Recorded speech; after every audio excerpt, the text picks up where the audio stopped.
தேவப்பிரையாக எம்பெருமானை கண்ணனாக கண்டு பெரியாழ்வார் அருளி செய்கிறார். கண்ணபிரான் யாருங்கிறத தெரிவிக்கிறார். கம்சன் என்ன பண்ணா, கண்ணனையும் பலராமனையும் மதுராவுக்கு வரவழைத்து அவர்களை அழிக்கணும்னு திட்டமிட்டான். அதுக்கு கோலையாப்பீடம்ங்கிற ஒரு மதம் கொண்ட யானை, அதை அரங்கத்தின் வாசல்ல வச்சிருக்கான். உள்ளுக்குள்ள சாணூரன் முட்டிக்கன் என்று 2 மல்லர்களை ஏற்பாடு பண்ணியிருக்கான். கம்சன் பெரிய மஞ்சத்துல ஒசரத்துல உட்காந்துருக்கான். ஏன்னா கீழே இருந்தா கண்ணன் தன்னை அடிச்சிருவானோன்னு பயம். ஒசரத்துல உட்காந்துருக்கான். ஒரு வில் விழான்னு ஏற்பாடு பண்ணி அதற்காக பெரிய ஆயுத சாலை, அதுல வில்லெல்லாம் வச்சிருக்கான்.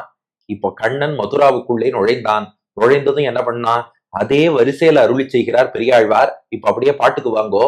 வில் பிடித்து இருத்து. மதுராவுக்கு நுழைஞ்சதும் கண்ணன் பண்ண முதல் காரியம் வில். கம்சனுடைய ஆயுத சாலையில் உள்ள வில் பிடித்து அதை கையால பிடிச்சான், எடுத்தான். இருத்துனா முறித்துன்னு அர்த்தம். அது என்ன, ராமன் தான் வில்ல முறிப்பானா, கண்ணன் முறிக்க மாட்டானா? அதனால கிருஷ்ணாவதாரத்திலையும் பண்றேன். மிதிலைக்குள்ள நுழைஞ்சதும் ராமன் பண்ண முதல் காரியம் வில்ல முறிச்சான். மதுராவுக்குள் நுழைஞ்சதும் கண்ணன் பண்ண முதல் காரியம் வில்ல முறிச்சான். வில் பிடித்து இருத்து. கம்சனுடைய ஆயுத சாலையில் உள்ள வில்லை எடுத்தான், அதை நான் ஏற்றினான், இருத்து முறித்தான். உடஞ்சு போன வில்ல வச்சு சுத்தி இருக்க கம்சனுடைய ஆள்களை எல்லாம் அடித்து நொறுக்கினான். இது கண்ணன் செய்த முதல் செயல். அடுத்து என்ன பண்ணான்னா, வேழத்தை முறுக்கி.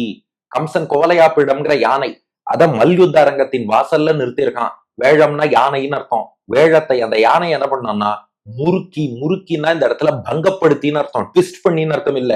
மொத்தமா பங்கம் பண்ணிட்டான். யானையோட துதிக்கைய பிடிச்சு கீழே இழுத்து தள்ளி யானையே பங்கம் பண்ணி முறுக்கி அழித்து வதம் செய்தான். மூணாவது என்ன பண்ணான்னா, மேல் இருந்தவன் தலை சாடி. மேல் இருந்தவன்னா யானை மேல உட்கார்ந்து இருந்தவன், அதாவது யானைப்பாகன். தலை சாடினா அவன் தலை சிதறும்படியாக அவனை தாக்கினான்னு அர்த்தம். இது மணவாள மாமுனிகள் அழகா வியாக்கியானம் பண்றார். கண்ணபிரான் என்ன பண்ணானா, யானை அடிச்சு கீழே தள்ளிட்டான். யானைன்னு எழுந்துக்காதுன்னு தான் பலராமன் கூட நினைச்சார். இந்த யானைப்பாகன் இருக்கானே, அவன் யானையை விட பெரிய வில்லனா.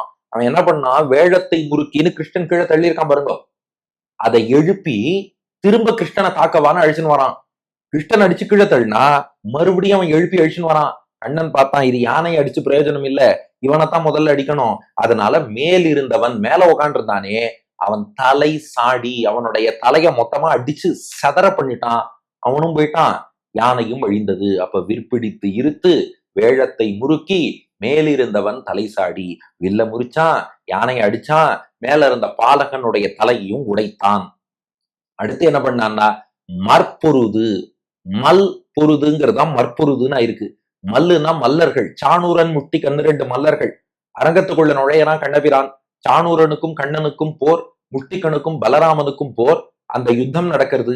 அதுல மல்லர்களோடு, பொருதுன்னா போரிட்டு சண்டை போட்டுன்னு அர்த்தம். மல் பொருது, அந்த மல்லர்களோடு போரிட்டு அவர்களையும் வீழ்த்தி அழித்தொழித்து விட்டான். அதுக்கப்புறம் எழப்பாய்ந்து. எழனா மேல் நோக்கின்னு அர்த்தம். எழுவதுன்னு சொல்றோம் இல்லையா, கீழே இருந்து மேல போனா. எழ மேல் நோக்கி. பாய்ந்து. பாய்ந்துன்னா ஜம்ப் பண்ணி குதித்துன்னு அர்த்தம். எழப்பாய்ந்துன்னா கம்சன் ஒசரத்துல உட்கார்ந்து இருந்தான் இல்லையா ஒரு மஞ்சத்துல, கிருஷ்ணன் இங்கேருந்து பாஞ்சானா. பாஞ்சு அரையனை உதைத்த. அரையன்னா பொதுவா தலைவன் அர்த்தம். இங்க யாருக்கு தலைவன்னா, இந்த முட்டிகன் சாணூரனுக்கும் அந்த யானைக்கும் யானைப்பாகனுக்கும் அரையன் தலைவன் யாரு, கம்சன். அதனால அவன் அரையன் என்று இங்கே குறிப்பிடுகிறாருக்கா. எல்லாருக்கும் அவன் தலைவன் அர்த்தம் இல்ல, அவனுக்கு கீழே இருந்த தீய சக்திகளுக்கு எல்லாம் அவன் தலைவன் வச்சுக்கலாம். இன்னொரு சுவாரஸ்யம் இங்க வியாக்கியானத்துல காமிச்சிருக்கா. பொதுவா தலைவன்னா உயர்ந்த இடத்துல உட்கார்ந்து இருக்கவன அரையன் தலைவன் சொல்லுவானாம். கம்சனுக்கு அதுக்கான தகுதி, பெருமை, யோக்கியத்தை எல்லாம் இருக்கோ இல்லையோ, உட்கார்றது அரையன்னு உட்கார்ந்துட்டான். அதை வச்சு கிண்டலா பெரியாழ்வார் குறிப்பிடுறாராம் அரையன்.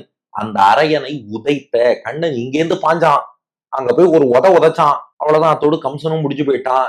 இது என்ன குறிக்கிறதுன்னா, வசுதேவர் தேவகி 2 பேரையும் சிறை பிடிச்சிட்டு கம்சன் என்ன பண்ணானா, கிருஷ்ணன் வரட்டும் அவனை அழிச்சு காட்டுறேன்னு இத்தனை ஏற்பாடு பண்ணானா. ஆனா கண்ணன் என்ன பண்ணான்னா, அந்த வில்லாகட்டும், யானையாகட்டும், யானை பாகனாகட்டும், மல்லர்கள் ஆகட்டும், கம்சன் ஆகட்டும், 5ஐயும் ஒரு நொடியில மொத்தமாக அழித்து தேவகி வசுதேவரை விடுவித்தான். இது உணர்த்தக்கூடிய தத்துவம் என்னன்னா, சம்சாரத்திலே உலகியல் வாழ்க்கையில ஜீவாத்மாக்களான நம்மையும் இத்தனை வலிமையான பாபங்கள் சிறை வச்சிருக்கான். கிருஷ்ணன் வந்ததும் அத்தனையும் அழிஞ்சு விடுறான் இல்லையா, அத்தனை தீய சக்திகளும். அது போல பகவானுடைய அருள் நம்மை தேடி வந்தால் இந்த அத்தனை பாபங்களும் அழிஞ்சு போய் நமக்கு சம்சாரம்ங்கிற சிறைச்சாலையில இருந்து விடுதலை கிடைக்கும். நாமெல்லாம் தேவகி வசுதேவர் ஸ்தானத்துல இருக்கோம். நம்ம பாபங்கள் ஒன்னொன்னும் கம்சன் மாதிரியும், சாணூரன் மாதிரியும், முட்டிகன் மாதிரியும், கோலையாப்பிடம் மாதிரியும், யானைப்பாகன் மாதிரியும், வில்லு மாதிரியும் இப்படியெல்லாம் பெரிய பெரிய பாப்பங்கள் சுத்தி இருக்கு. இதெல்லாம் தாண்டி என்னடா பண்ண போறோம்? எப்படி இதுல இருந்து வெளியில வர போறோம்? உள்ளுக்குள்ள சிறையில, சம்சார சிறையில நம்ம சிக்கி தவிச்சுட்டு இருக்கோம். பகவான் வந்துட்டா போறோம். அவன் ஒண்ணுமே பண்ண வேண்டாம், அவன் வந்துட்டாலே போறோம். இதெல்லாம் காலி ஆயிடும். அதுதான் உள்ளே இருக்கக்கூடிய தத்துவம். கிருஷ்ணன் என்ன பண்ணா, துவாரகாதீசன், துவாரகையின் தலைவனாக இருந்து ஆட்சி பண்ணின்னு வரான். அப்போ அவனுடைய அத்தை மகன்களாகிய பாண்டவர்கள் கிருஷ்ணன்ட்ட சரணாகதி பண்ணி, எங்களை இந்த மாதிரி துரியோதன 12 வருஷம் வனவாசம், 1 வருஷம் அஜ்ஞாதவாசம்னு இருக்க சொன்னா, 13 வருஷ தண்டனையும் அனுபவிச்சோம். அதுக்கப்புறமும் ராஜ்யம் தர மாட்டேங்கிறான். அது நீதான் என்னன்னு கேட்கணும். 10 ஊர் இல்ல, 5 ஊர் இல்ல, 1 ஊர் இல்ல, குண்டூசி நிலம் கூட தரமாட்டேங்கிறான். நீதான் வழிகாட்டணும்னு சரணாகதி பண்ணா. அவர்களுக்காக அவளுக்கு ராஜ்யத்தை மீட்டு தரேங்கிற சாக்குல ஒரு மகாபாரத யுத்தத்தையே நடத்தி பூமி பாரத்தை போக்கிட்டான் கிருஷ்ணன். பூமிக்கு பாரமாக பல தீயவர்கள் இருந்தா எல்லாரையும் ஒரே இடத்துல மொத்தமா கொண்டு வந்து அழிச்சா நல்லா இருக்கும். அதனால இதை ஒரு சாக்கா வச்சுட்டு யுத்தத்தை நடத்தினானா. இப்ப அப்படியே பாசுரத்துக்கு வாருங்கள். திரை பொறு கடல் சூழ் திண்மதில் துவரை. துவரைனா துவாரகைன்னு அர்த்தம். இந்த துவாரகை எப்படி இருக்கான்? திண்மதில், திண்ணா உறுதியான, உறுதியான மதில் சூழ்ந்த துவாரகை. ஏன்னா யாரும் முற்றுகையிடக்கூடாது, இடைஞ்சல் வரக்கூடாது. மதுரால இருந்த வரைக்கும் ஜராசந்தன் அடிக்கடி முற்றுகையிட்டான். யாரும் உள்ள நுழையாதபடி திண்மதில் துவரை, திடமான மதில்களால் சூழப்பட்ட துவரைங்கிற துவாரகை. அத்தோடு மதில் மட்டும் பாதுகாப்பு இல்ல, திரை பொறு கடல் சூழ், கடல் சூழ்ந்த துவாரகை. அந்த கடலை தாண்டி எல்லாம் அவ்வளவு எளிதில் எல்லோரும் வந்துட முடியாது. அது எப்படிப்பட்ட கடல்னா, திரை பொறு, திரைனா அலைன்னு அர்த்தம், பொருனா மோதக்கூடியன்னு அர்த்தம். திரை பொறு, அலை மோதக்கூடிய. பொறுதல்னா சண்டை போடுவதுன்னு ஒரு அர்த்தம் சொன்னோம் இல்லையா? பொறுதல்னா மோதுதல் தானே, சண்டை போடுறதுன்னா. அப்ப திரை பொறுனா அலை வந்து மோதிண்டே இருக்குமா கரையில. திரை பொறு கடல் சூழ், அலை மோதக்கூடிய கடலால் சூழப்பட்ட திண்மதில் துவரை, திடமான மதில்களால் சூழப்பட்ட துவாரகை. துவரை வேந்து, வேந்துன்னா வேந்தன் ராஜா. அந்த துவாரகாதீசன் யாருன்னா கண்ணபிரான். உக்ரசேனர் பேருக்கு ராஜான்னு சொல்லிட்டாலும் ஆட்சி பண்ணுவதெல்லாம் கண்ணன் தானே. துவாரகாதீசன் இவனுக்கு தானே பேரு. அந்த துவரை வேந்து தன் மைத்துனன் மார்க்காய். மைத்துனன்னா பொதுவா நம்ம என்ன பண்ணிடுறோம்னா பிரதரின்லான்னு அர்த்தம் சொல்லிடுறோம். நல்ல தமிழ்ல மைத்துனன்னா அத்தை மகன் அர்த்தம். அத்தையோட மகனுக்கு மைத்துனன்னு பேரு. அப்போ நப்பின்னைய பார்த்து ஆண்டாள் பாடும்போது உன் மைத்துனன் பேர் பாடங்கிறா. நப்பின்னையே உன்னோட மைத்துனனை பாடுறதுக்காக வந்திருக்கோம். நப்பின்னைக்கு மைத்துனன் யாரு? நப்பின்னைக்கு கணவன் கிருஷ்ணன். அப்ப மைத்துனன் பிரதரின்லா பலராமனான்னு சில பேர் கேட்டுடுவா. அப்படியே ஒருத்தர் கிட்ட கேட்டார். அது அர்த்தம் இல்ல. அந்த நப்பின்னைக்கு அத்தை யாருன்னா யசோதை. அந்த அத்தையான யசோதையின் மகனுக்கு, அத்தை மகனுக்கு மைத்துனன்னு பேரு. அது கிருஷ்ணனைத்தான் குறிக்கிறது. ஆக இப்ப விஷயத்துக்கு வருவோம். ஆகையினால தன் மைத்துனன் மார்க்காய். இப்ப நப்பின்னைக்கு யசோதை அத்தை, அவளோட மகன் கிருஷ்ணன் மைத்துனன். கிருஷ்ணனுக்கு அத்தை யாரு? குந்தி. அந்த அத்தையோட மகன்கள் பாண்டவர்கள். மைத்துனன்கள்னா கிருஷ்ணனுக்கு அத்தை மகன்களாக இருக்கக்கூடிய பாண்டவர்கள்னு அர்த்தம். தன் மைத்துனன் மார்க்காய். அந்த அத்தை மகன்களாகிய பாண்டவர்கள் கௌரவர்களால் வஞ்சிக்கப்பட்டார்கள். அவன் 10 ஊரும் தரமாட்டேங்கிறான், 5 ஊரும் தரமாட்டேங்கிறான், 1 ஊரும் தரமாட்டேங்கிறான், குண்டூசி நிலமும் தரமாட்டேங்கிறான். சரி, அரசனை அவிய அரசினை அருளும். அரசன்னா இவா ராஜ்யத்தையும் சேர்த்து வச்சு ஆட்சி பண்ற ராஜாவான துரியோதனன் அர்த்தம். அவியன்னா அவன் அழியும்படியாக, அரசனை அழிய. அந்த துரியோதனன்கிற தீய சக்தி, அவனோடு சுத்தி இருக்கக்கூடிய தீய சக்திகள் எல்லோரும் அழியும்படியாக அழித்து, அவியன்னா இந்த இடத்துல அழித்து, அரசினை அருளும். அரசனை அவிய, அந்த அரசன் துரியோதனனை அழிச்சான். அரசினை, அந்த ராஜ்யத்தை, மொத்த ராஜ்யத்தையும் அருளும் பாண்டவர்களுக்கு அருளினான். தர்மபுத்திரன் நேர்வழியில ஆட்சி பண்ணுவான். அது கிருஷ்ணனுக்கு தெரியும். தர்மனை போல ஒரு நல்ல ராஜாவை பார்க்க முடியாது. அதனால மொத்த ராஜ்யத்தையும், இவாளுக்கு சேர வேண்டிய இந்திரபிரஸ்தம் மட்டும் இல்ல, துரியோதனன் கைவசம் இருந்த ஹஸ்தினாபுரத்திலிருந்து மொத்த ராஜ்யத்தையும் அருளும். யார் தர்மப்படி ஆட்சி பண்ணுவானோ அந்த தர்மபுத்திரன் கையிலேயே கொடுத்தான். அப்படிப்பட்ட அரிபுருடோத்தமன் அமர்வு. என்னென்ன திவ்ய தேசத்து பெருமாள் எல்லாம் இந்த ஒரு பெருமாளுக்குள்ளே காணலாம், எல்லா திவ்ய தேசத்தையும் காணலாம். நமக்கு எல்லாமே ஒரு சாம்பிள்னு காட்டணும் இல்லையா? அதனால பெரியாழ்வார் காட்டுகிறார். வடதிசை மதுரை, வடதிசையில் உள்ள மதுரை, அதாவது மதுரா, கிருஷ்ணன் அவதரிச்ச கஷேத்திரம். அங்கே மதுரால இன்றும் எம்பெருமான் காட்சி தருகிறார். அந்த பெருமாளையும் இந்த கஷேத்திரமாகிய கண்டம் என்னும் கடிநகர்ல சேவிக்கலாம். மணவாள மாமுனிகள் வியாக்கியானம் தென் திசை மதுரைன்னு இருக்கு. அங்க கூடலழகர் கள்ளழகர்னு பெருமாள் எழுந்துருளி இருக்கார். அந்த தென் திசை மதுரையிலிருந்து வேறுபடுத்தி காட்ட மதுரைக்கு அடைமொழி வடதிசை மதுரை. வடதிசையில உள்ள மதுரை ஆகிய மதுரா. அப்புறம் சால கிராமம். சால கிராமம்ங்கிறது முக்திநாத்னு சொல்லக்கூடிய க்ஷேத்திரம், நேபாள்ல இருக்கு. ரொம்ப புண்ணிய ஸ்தலங்கள்லயே ரொம்ப பிரதானமான க்ஷேத்திரம்னு சொல்வார்கள். அந்த சால கிராமத்தில் எழுந்தருளி இருக்கக்கூடிய எம்பெருமான். அதுக்கப்புறம் வைகுந்தம். இந்த உலகத்தையே விட்டுடுங்க, மெட்டீரியல் யூனிவர்ஸுக்கு அப்பாற்பட்டு ஸ்பிரிச்சுவல் யூனிவர்ஸ்னு சொல்லக்கூடிய நித்திய விபூதியான வைகுண்ட லோகம்.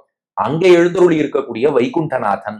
அதுக்கப்புறம் துவரை, துவரைனா துவாரகைன்னு அர்த்தம். துவாரகையை ஆட்சி செய்யக்கூடிய 16,000 தேவிகளுக்கு கேழ்வனாக இருக்கக்கூடிய கண்ணபிரான் ஸ்ரீ கிருஷ்ணன். அப்போ மதுரா கிருஷ்ணனும் வந்துட்டான், துவாரகை கிருஷ்ணனும் வந்துட்டான். அதுக்கப்புறம் அயோத்தி, ராமபிரான் சக்கரவர்த்தி திருமகன் அவதரித்த அயோத்தி. ஏன்னா இந்த பெருமாளுக்குள்ளேயே ராமனையும் காணலாம் கண்ணனையும் காணலாம்னு முன்பே பாடினார் அல்லவா, அதனால அயோத்தி. ஆக இதுவரை முதல் அடியில பாருங்க, வடதிசையில் உள்ள மதுரா என்ன, சால கிராமமாகிய முக்திநாத் என்ன, வைகுண்ட லோகம் என்ன, துவாரகை என்ன, அயோத்தி என்ன. இவை மட்டும் இல்ல, இடமுடை வதரி. வதரினா பதரிகாசிரமம், பத்ரிநாத்னு அர்த்தம். இடமுடைனா நிறைய இடம் கொண்ட விசாலமான க்ஷேத்திரம். இன்னைக்கு பத்ரி விஷால்னு சொல்றா இல்லையா, நல்ல விசாலமாக இடம் உடைய, நல்ல இடமுடைய க்ஷேத்திரம். ஏன் மத்த ஊர்லாம் சின்னதா இருக்கா, பத்ரிநாத் தான் பெருசா இருக்கான்னா, அங்க ஒரு நுட்பமான வியாக்கியானம் மணவாள மாமுனிகள் பண்ணியிருக்காரு. என்னன்னா, இந்த இடத்துல இடமுடை விசாலமா இருக்குன்னா என்ன அர்த்தம்னா, பத்ரிநாத்ல பெருமாளுக்கு திருவுள்ளமும் விசாலமா இருக்கான். என்ன விசாலமான திருவுள்ளம்னா, அங்க அவரே ஆச்சாரியன்கிற நாராயண ரிஷி, சிஷ்யன்கிற நர ரிஷி இருவராய் வந்தார். தானே ஆச்சாரியனாகவும் வாழ்ந்து காமிச்சார், தானே சிஷ்யனாகவும் வாழ்ந்து காமிச்சார். 2 அவதாரம் எடுத்தார், தாராள மனசு. ஆச்சாரியன் சிஷ்யன் எப்படி வாழணும்னு வாழ்ந்து காமிச்சார், தாராள மனசு.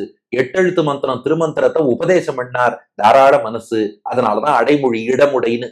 அதனால இந்த பாட்டுல பாருங்க, 2 க்ஷேத்திரத்துக்கு மட்டும்தான் அடைமொழி இருக்கும். சால கிராமம் அப்படியே பாடிட்டார், வைகுந்தம் அப்படியே பாடிட்டார், துவரை அப்படியே பாடிட்டார், அயோத்தியும் அப்படியே பாடிட்டார். மதுரைக்கு வடதிசைன்னு போட்டதுக்கு காரணம், அது நார்த்ல இருக்கு, சவுத்ல இன்னொரு மதுரை இருக்கு. பதரிக்கு இடமுடைன்னு போட்டது, அங்க இடமும் விசாலம், பெருமாளுக்கு மனசும் விசாலம். இப்படிப்பட்ட க்ஷேத்திரங்களை இடவகை உடைய, இங்க இடவகைனா வாசஸ்தானம், வசிக்கக்கூடிய இடம், வசிப்பிடம், டுவெல்லிங் பிளேஸ்னு அர்த்தம். இடவகை உடைய, இத டுவெல்லிங் பிளேஸாக கொண்ட, தனக்கு இருப்பிடமாக கொண்ட எம் புருடோத்தமன் இருக்கை, எங்கள் புருஷோத்தமன் எழுந்தருளி இருக்கும் க்ஷேத்திரம் தான் கண்டம் என்னும் கடிநகர்.